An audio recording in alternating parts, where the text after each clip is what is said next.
Welcome to Solutions, where listening will leave you inspired by solutions to issues you or others you know may be struggling with in the public education system today. I am Olivia Wall, and I am excited to welcome my guest today, a master educator with over 20 years of classroom experience, a writer and a teacher consultant for the Colorado Writing Project, Dr. Sarah M. Zerwin. Currently, Sarah is an instructional coach at Fairview High School in Boulder, Colorado.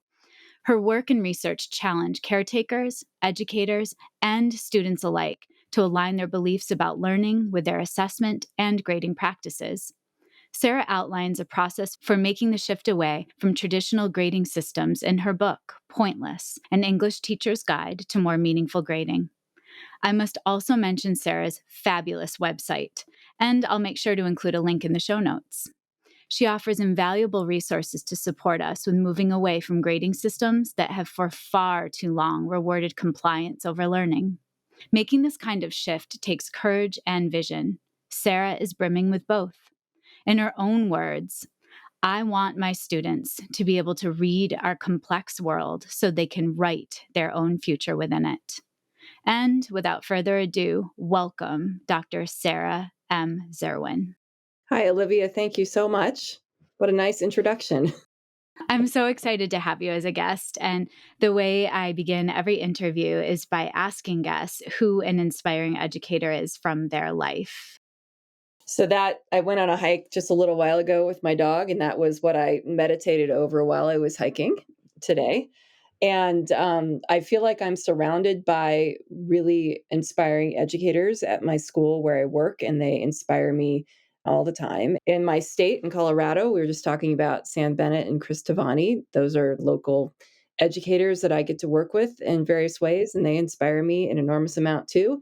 I was thinking about student teachers I've had over the years. I'm thinking about college professors, thinking about other teachers that I just know, like through Twitter these days, that inspire me. I push myself to go back, right? And what really my trajectory as a teacher has been all about cultivating student agency, both because of the places where I had it as a student and also the places where I didn't.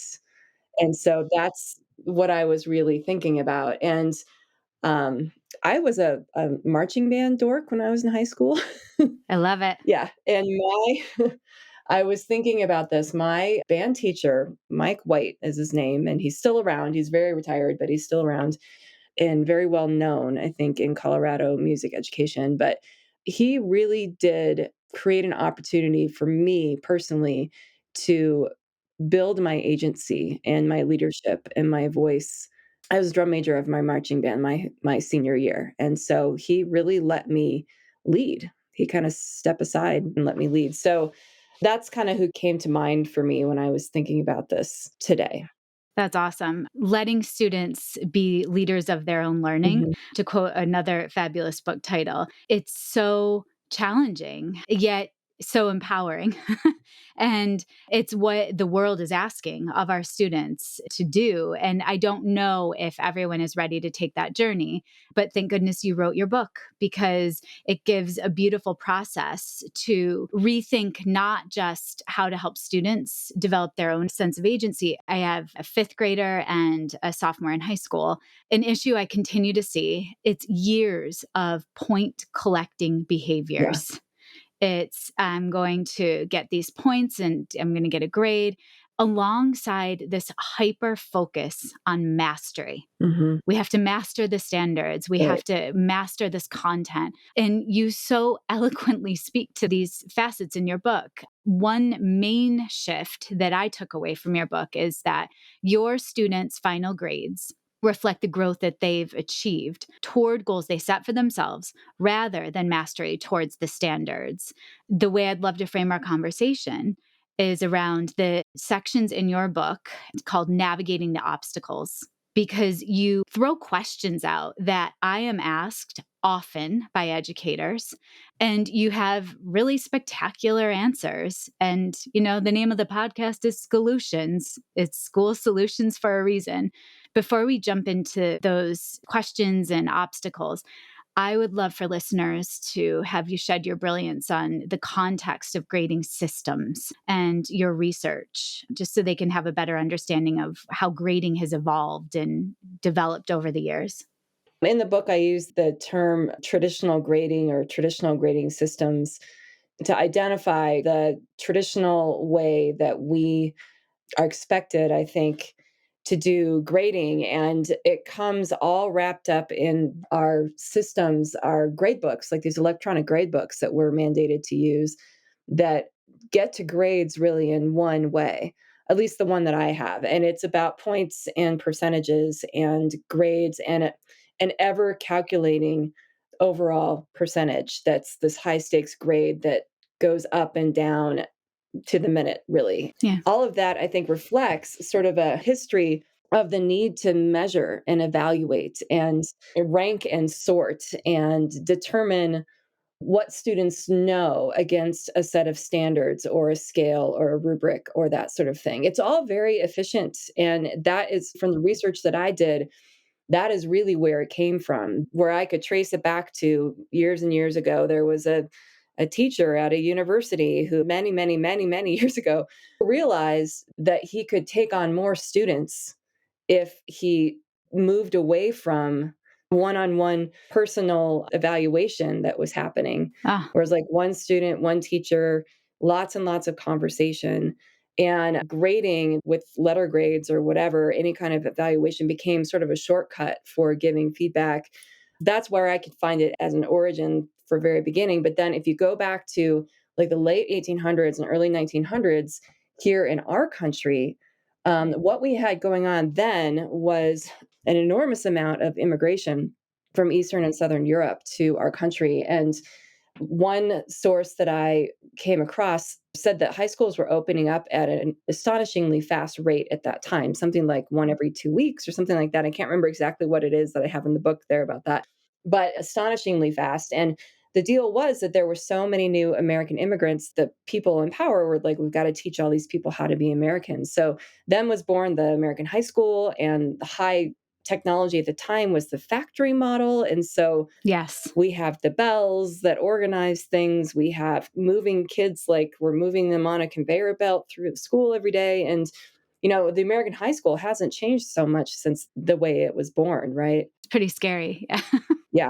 And at the same time, we had just a huge growth in the educational measurement movement as well, where these, like IQ tests and the SAT and all of these ways to measure how much people knew or how smart they were or whatever came at the same time. And it was really from the people in power trying to have something that was, quote, scientific to be able to rank and sort all these newcomers. And they were feeling threatened. Things were changing. Yeah. How can we have some kind of scientific data that shows that some people are less than and some are more than? And that's really where all the educational measurement in America started, very insidious origins.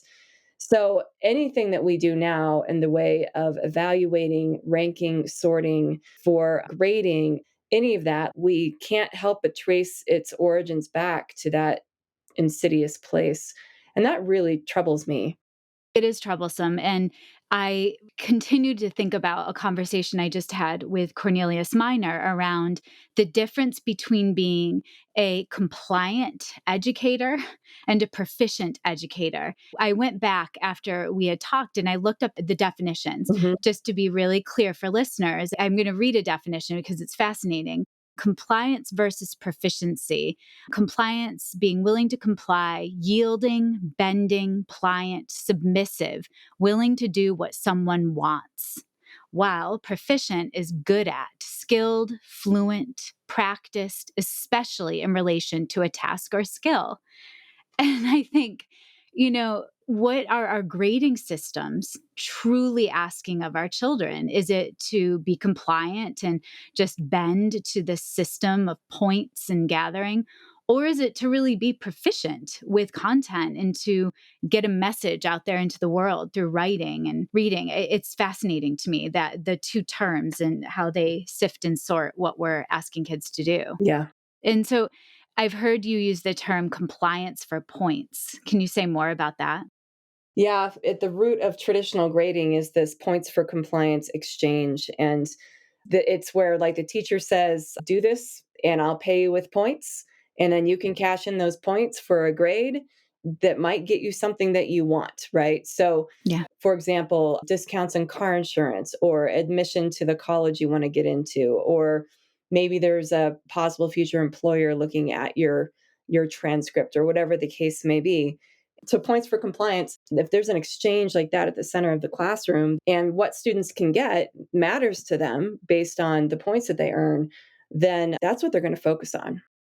So these navigating obstacles sections in your book, the first comments, I'm worried my district would never let me move away from traditional grading. What do you suggest to educators or even caregivers? Because my audience isn't just teachers, it's caregivers, it's students, district administrators. So it's a pretty wide reach. Yeah. What do you suggest? Well, a few things. One is what I always say to navigate these obstacles is honest conversation with the stakeholders. And I have found that if I can say very honestly to parents or to a colleague or to an administrator or to a student who is pushing back at this whole thing, if I can say very honestly, like, these are the problems that I'm seeing with grading, with the focus on grading in the traditional way, and this is where it's getting in the way of my students learning. Particularly, it's around taking risks. Readers and writers, especially writers, they don't grow if they don't take risks. And sometimes risks don't turn out very well.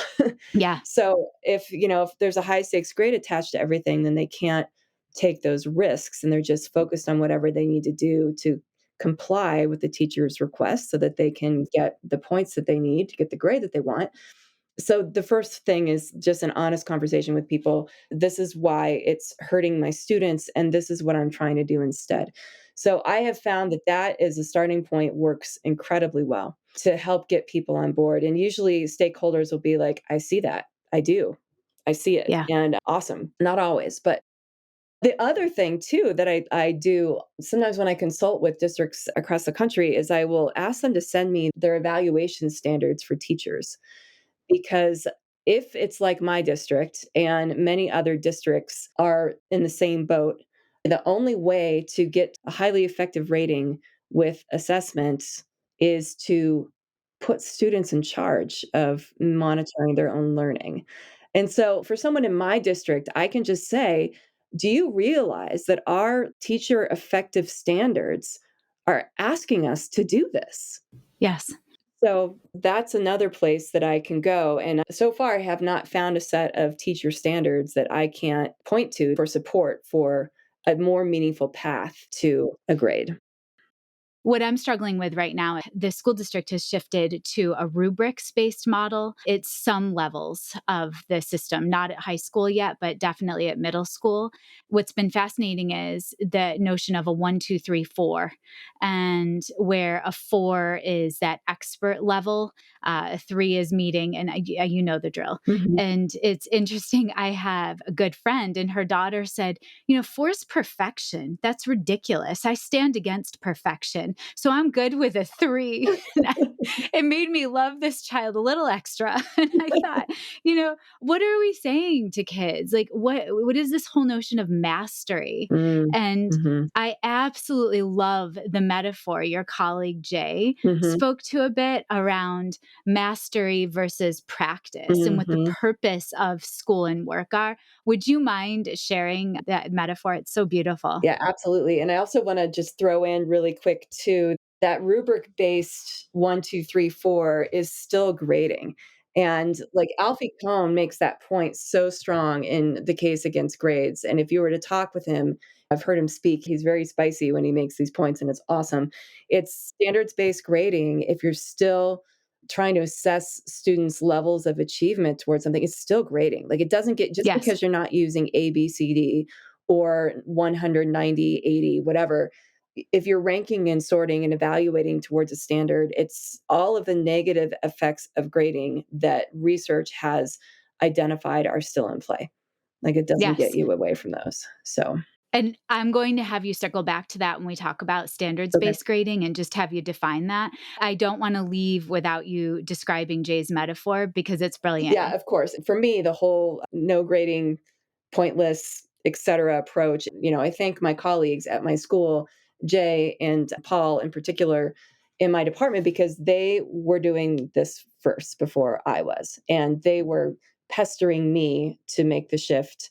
And I was fighting them and saying that I couldn't. And it took listening to Alfie Kohn speak in person that I finally made the shift. But Jay's metaphor about practice is he likens our teacher's role to the same as a coach. And if you think about a coach with an athletic team and what a coach does in practice, and then what happens when the students go to participate in the game or compete in the game, the coach athlete relationship really needs to be about like practicing and making mistakes and coaching the athletes through that to give them strategies for getting better and stronger. And the coach is not evaluating ever. The game is where the evaluation happens. And so the coach is just getting the athlete ready for the competition, the match, the game, the whatever, the round of golf, the match on the tennis court, the race, whatever it is. The coach is just trying to get the athlete ready for that. And I think that metaphor is brilliant to think about our job Me too. because there are other games or matches or races or whatever that we are training students for where they do get evaluated, like an advanced placement or international baccalaureate exam or Yes. college applications or mandated state testing or whatever. Like there are other places that we can consider as the game that we're getting them ready for. But if we are evaluating constantly in our classroom too, it gets in the way of the teacher and learner relationship so that the student doesn't feel safe to take risks and sometimes fail, Yeah. as is necessary for the learning process, as is necessary for the training process. And that if you're an athlete, sometimes things just don't go very well. And, if every move that you made during practice was being evaluated, It'd be awful. would you want to even go? Right? No, Yeah. no, it would feel awful, and Yeah. I think too of writing and just how messy it is. So messy. It's so messy and how having a really good editor, having a second set of eyes to look and offer feedback that is naming what is in place and giving you guidance to say, "Look, this is what you need more for your readers." That's another huge piece of what I love about your shift. It's not deficit based. It's not, I'm working for these points. It's instead the notion of points. When you think of your grade book, it's really working toward a percentage of completion, and it's all about the process. Yep. And that's what life is. It's about the process, not that final product.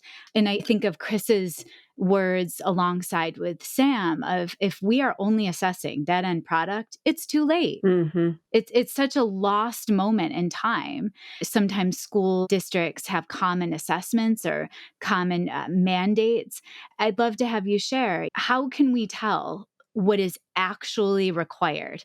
And I hate it when people say because it's always been done this way. So that is not what makes something actually required. Yeah. Would you speak to what helps us know if something is for reals required that we can't let go of, please? Yeah, for sure. And yeah, I did a lot of thinking about this. And I mean, really, truly, because there's a lot. One thing that I bring up in the book is this study that I found that I love that puts this idea on the table of phantom policy. Yes. And phantom policy is the policy that we carry around in our heads that is the stuff that we feel like we're supposed to be doing. And the example given in the study is about Romeo and Juliet being taught in ninth grade. And there's even a little excerpt from an interview in the study, like where somebody's like, well, it must be required because, my friends in California and they're ninth graders, I mean, the truth of the matter is there's a very like popular literature textbook that has Romeo and Juliet in it for ninth grade. I mean, that's like that drives a lot of it, I think.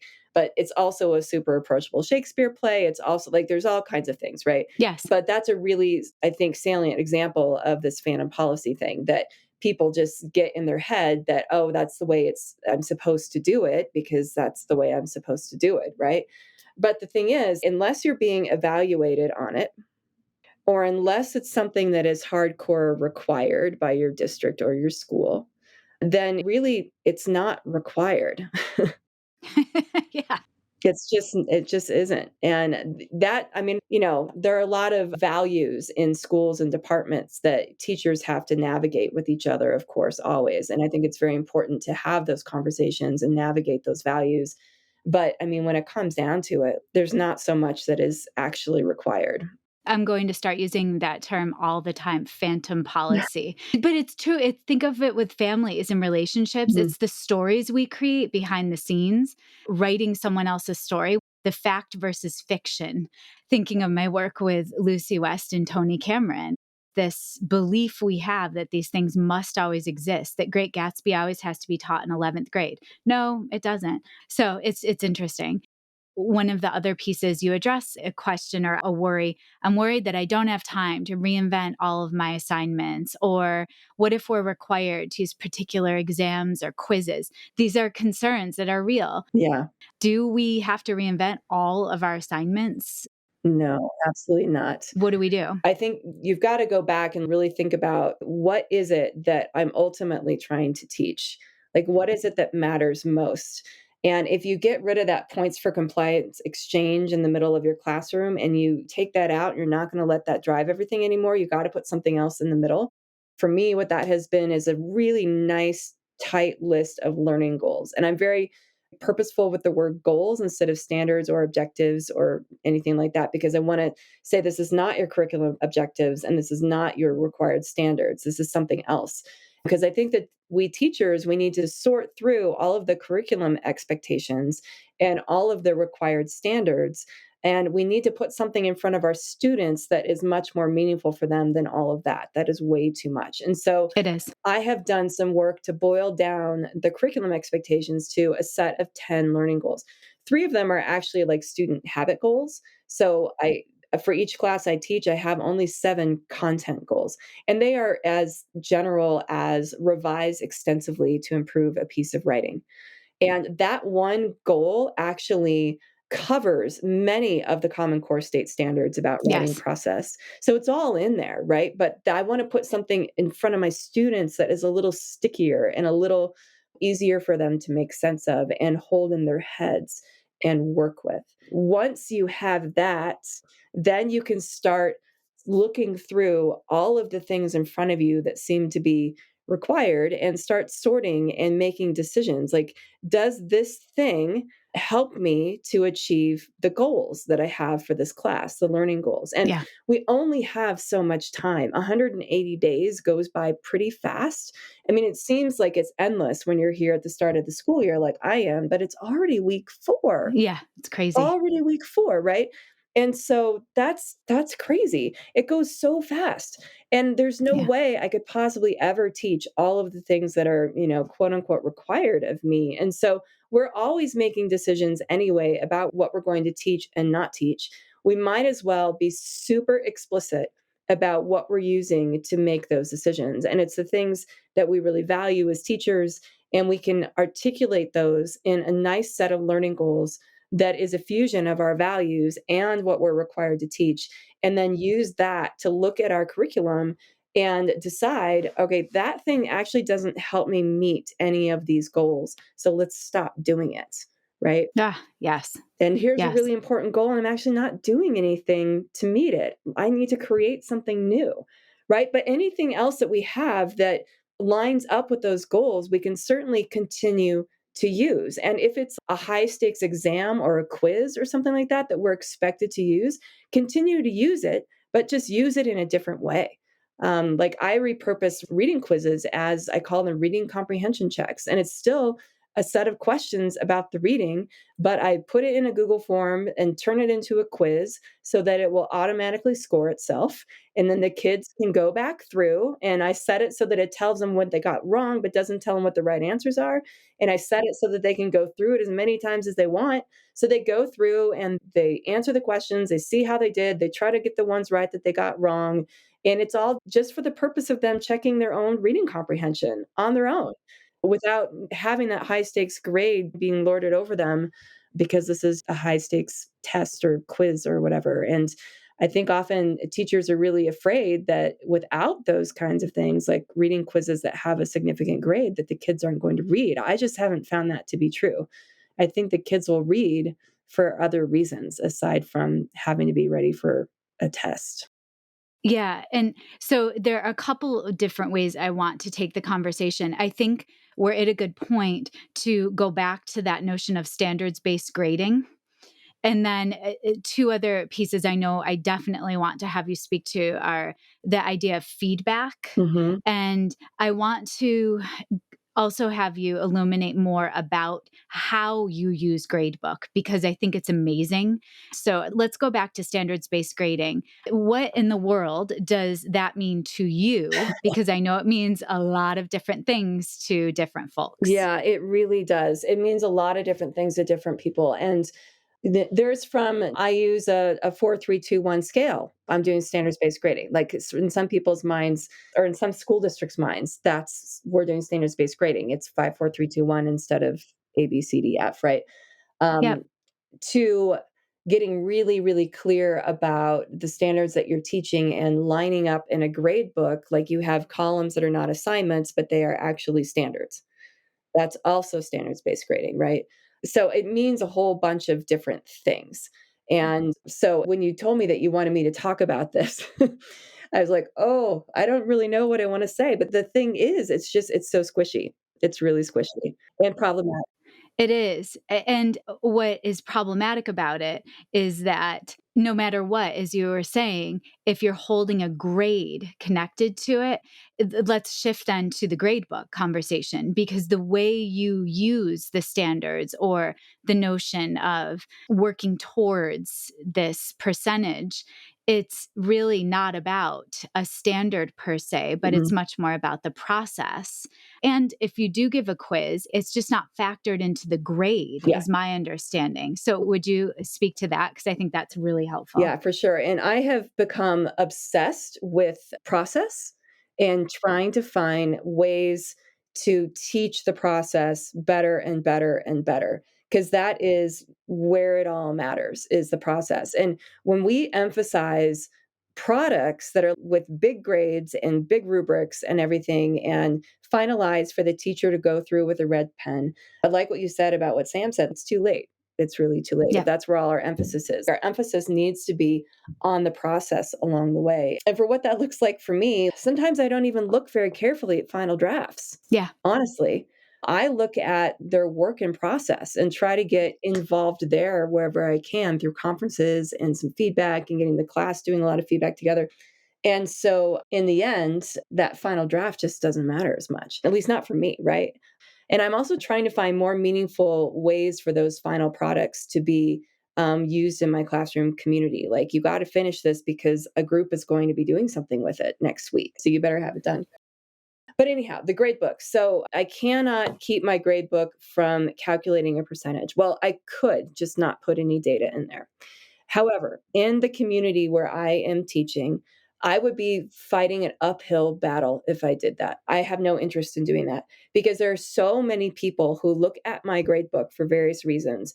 Parents look at it to monitor how their kids are doing. Kids look at it to monitor how they're doing. Yes. To find out if kids are eligible to compete in sports, my school pulls grade data from all of our grade books once a week.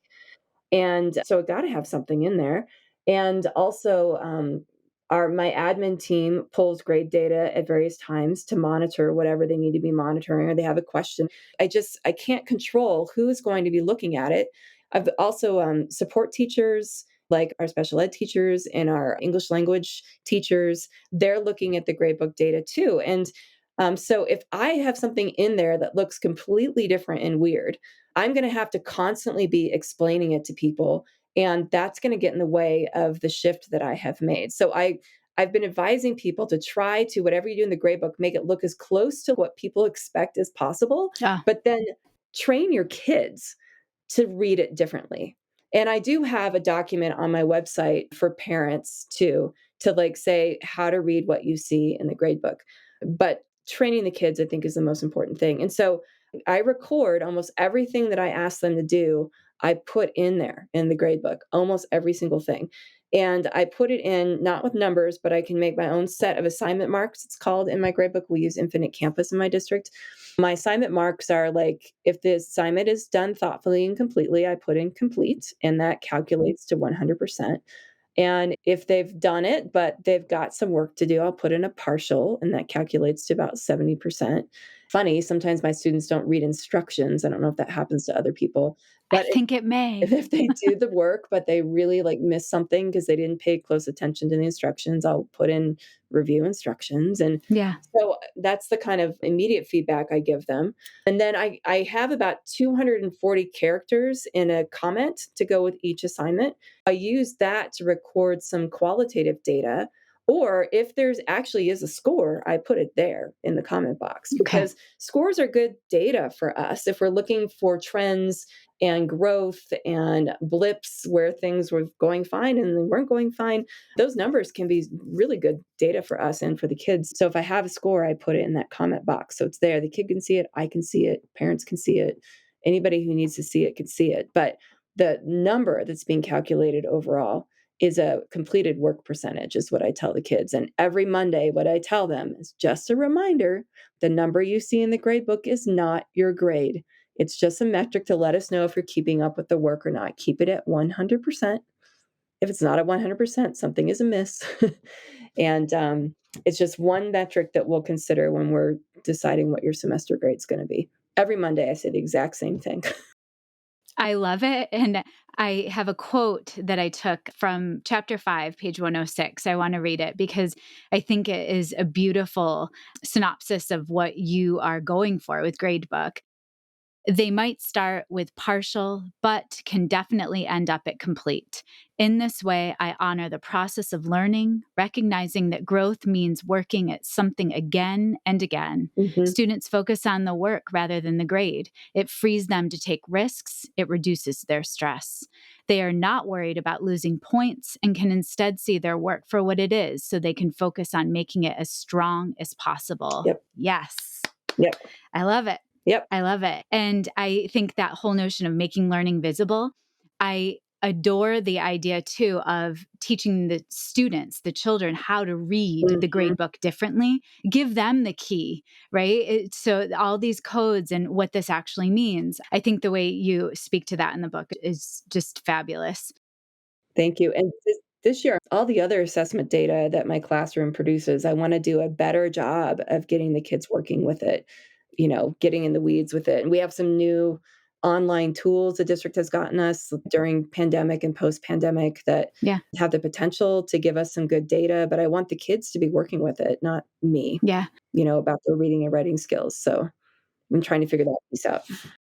Well, it's not easy. And we can think about that too when it comes to feedback. Before we go there, I think it's just important for listeners and for caregivers, especially, to think about what do we actually want when we think we're asking for grades and tests? What is it we're actually really asking for? And you cite some research in your book, Guskey and Bailey's Mhm. research in 2001 was saying that you quote, parents want to have more detailed information about how their child is doing. And it's not going to come through a letter A, B, C, D. It's not going to come through a 1, 2, 3, 4 Mhm. unless there's the conversation that happens. So when do you have that conversation with caregivers? And so the students can feel empowered. Yeah, when I found that research from Guskey and Bailey, it was so helpful for me because I too have found that when I tell parents, please look beyond the number when you check your students' work in my class. Sure, you might just stop at the percentage, and if the number is something that you are okay with, you might, not go any deeper. But please open it up the fuller detail because I'm building a story of your student's journey in my class. And with the comments that I put in, I just reflect back and say, you chose to write about blah and you on this revision you worked on this. I mean, it's just a very reflective, just mirroring back to the kids the work they're doing, but one little reflective comment at a time adds up to a portrait that is so much more meaningful than simply numbers in a grade book. And so I think that that is definitely what parents want. They want to know what their kid is learning, right? They want to know Yeah. where they're growing and where they're progressing. And I think that we can use the grade book in a way to help parents to be able to have that kind of information. And again, that is all secondary to me, that I want the kids to have the information they need to really see their own journeys as learners. That's the most important piece for me. So, Yeah. And I love when you speak to the difference between description versus evaluation, mhm, of how freeing it is to describe in those comments what a student is doing versus evaluating what they're not. It's a total mind shift. It's awesome. So, talking feedback, as I told you earlier, I'm working with Chris Tavani and Sam Bennett in a school district, and we are grappling with high school and middle school teachers around how do we offer feedback? Do we give every prep feedback every day? Do we ever sleep again and spend time with family if we're offering feedback on everything? Probably not. So, I love your words, sharing the feedback yeah. load with students. And you have 7 really concrete ways to do that. Before I have you speak to those, would you define what feedback means to you? Like, what's the purpose of feedback in your mind? In chapter 4, there's 5 things that I put up on the board and have the kids copy into their writer's notebook. This will be just next week when we do our feedback boot camp in my class. But that was one part of writing the book. I did some research to try to figure out in the field, in the research, what really is feedback? How are people defining it? And I found lots and lots of different takes on it. So I try to sort of sum it up in my book and for my students. And I mean, just on that list are things like that feedback should be a conversation. If it's a piece of writing between the writer and the reader, it should be a conversation between the two. If you're in the position of giving feedback, you should be trying to cultivate thinking in the person you're giving feedback to. So you should be thinking about, what could I say that will get this person to think a little bit more? Feedback that's tied to people's goals that they have for themselves is, according to the research, the best kind of feedback. And so once students have identified their own learning goals, then they need to share those with people who are giving them feedback so that those people can tie the feedback that they're giving to those goals. Feedback is a mirror. It just reflects back. It doesn't evaluate. It just kind of reflects back to the learner the work that they are doing. It's powerful to do that. It's so crazy. Like, just writing about, here's what I saw you do. And kids are like, wow, that's so helpful. Nobody's ever given me that kind of feedback before. I'm Yeah. like, I literally just summed up and wrote back to you what you did. It doesn't take as much energy as people think that it does. And if you're not evaluating constantly, if you stop doing that, you have room in your head for feedback and Yes. this kind of reflective feedback. So that's another thing I hear from teachers often. I don't have time to do that. I'm like, well, if you don't have to do the evaluation all the time and justify for the points you took off, you do have room in your head for feedback. So, and it doesn't have to be a lot too. It doesn't have to be extensive. Sarah, this is so reminding me because my work also is with kindergarten through 5th grade teachers, and the whole notion of a conference Mhm. and how a conference can be structured through, I think of Vygotsky's zones of development, and thinking of that zone of actual development. If we start there in that idea of mirroring and describing what we're Mhm. seeing as strengths with what's happening on the page or what that student is doing, and then choose the next step based on just what's a little bit of a stretch for them and their proximal development. I think that that's a lot of the work we're asking primary teachers to do in the lower elementary grades. Still, that structure of offering feedback in a thoughtful way based on the student's strengths, not sifting and sorting through what is not happening. So I think it's pretty cool if we're thinking of kindergarten through 12th grade Mhm. idea of how this work develops and evolves. The possibilities are endless if we start at the age of 4 and 5, naming for students what they're doing well and building upon that. And that's how I like to learn. Yeah, me too. Right? Yeah. I think it's a good feeling. Yep. I want to let listeners know that, again, your website is incredible with lots of different templates, different resources, or links to Google Docs as well. I know that there are different stakeholders, and something I wanted to end our conversation around is, how do you spread this notion of pointless grading across content areas? Mm. Because often I'm having the conversation with ELA teachers, but I've started to have the conversation with social studies teachers and science educators. It's a hard conversation. So do you have ideas that we can leave listeners with for that? Yeah, it's a challenge for sure. And there have been lots of people who aren't, teachers of reading and writing who have picked up the book and have been able to translate it into their content areas. Because I Yeah. think at the heart of it is um, when I really got into this book, I realized I'm just writing an assessment book. It's like Assessment 101. What are you teaching? How are you going to teach it?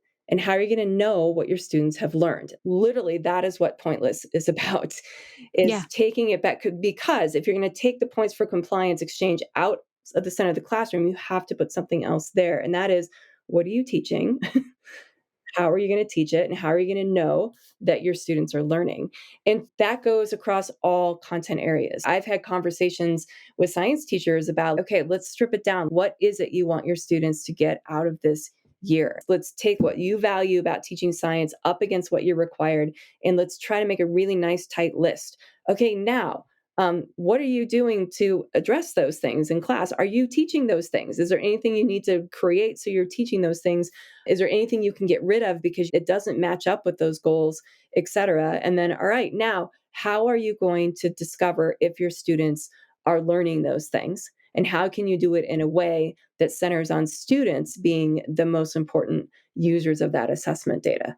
Then how can you get kids looking at the goals and making their own goals? And how can, all of those pieces are not contingent and only relevant to teaching reading and writing. The other way I've looked at your book is the notion of feedback is not something that's just within schools as organizations. Mhm. This is something we can think of ripple effects as adults, how we offer feedback, how we listen to each other across the board. And so I think one of my favorite blog entries I'll end on of yours was August of 2021. It's called 7 Reasons Why It's Okay That I'm Not Evaluating My Students Anymore. Yeah. It's one of my favorites. I love, for some reason, blogs that have like a number with reasons. I like them. They're very clean. You lead off that blog with, here are the reasons why I think it's okay to emphasize process and feedback instead of evaluation of final products, shifting the focus from measuring mastery to describing growth and making sure students actually do the work. And Sarah, that's what it's all Yeah. about. The process, doing the work, actually reading, writing, becoming social scientists, historians. That's what we want, Yeah. right? I'm grateful for you for putting this process into a book. I'm sure you have other projects and research cooking, and I'm excited to see what comes out next from you. Oh, thank you. Yeah, I'm working on another book about instruction. This is the Oh, I assessment book. can't wait. Got an instruction book on deck, and maybe I'll write a curriculum book. I don't know. We'll see. It sounds dreamy. I will be ready and waiting. So thank you so much for giving your time. Olivia, thank you for this opportunity. It's been just a joy talking to you this evening. All right. Take care. Scholutions is a podcast created, produced, and edited by me, Olivia Wall. Special thanks to my guest, Dr. Sarah M. Zerwin. Thanks to my older son, Benjamin, who created the music that's playing in the background. If you like Scholutions, please share, rate, review, and follow us on Twitter, Instagram, and Facebook at Scholutions Podcast. If you want to reach out, the email is scholutionspodcast@gmail.com. Don't forget to talk about us nicely on social media, and please keep listening. Let's continue finding inspiration together.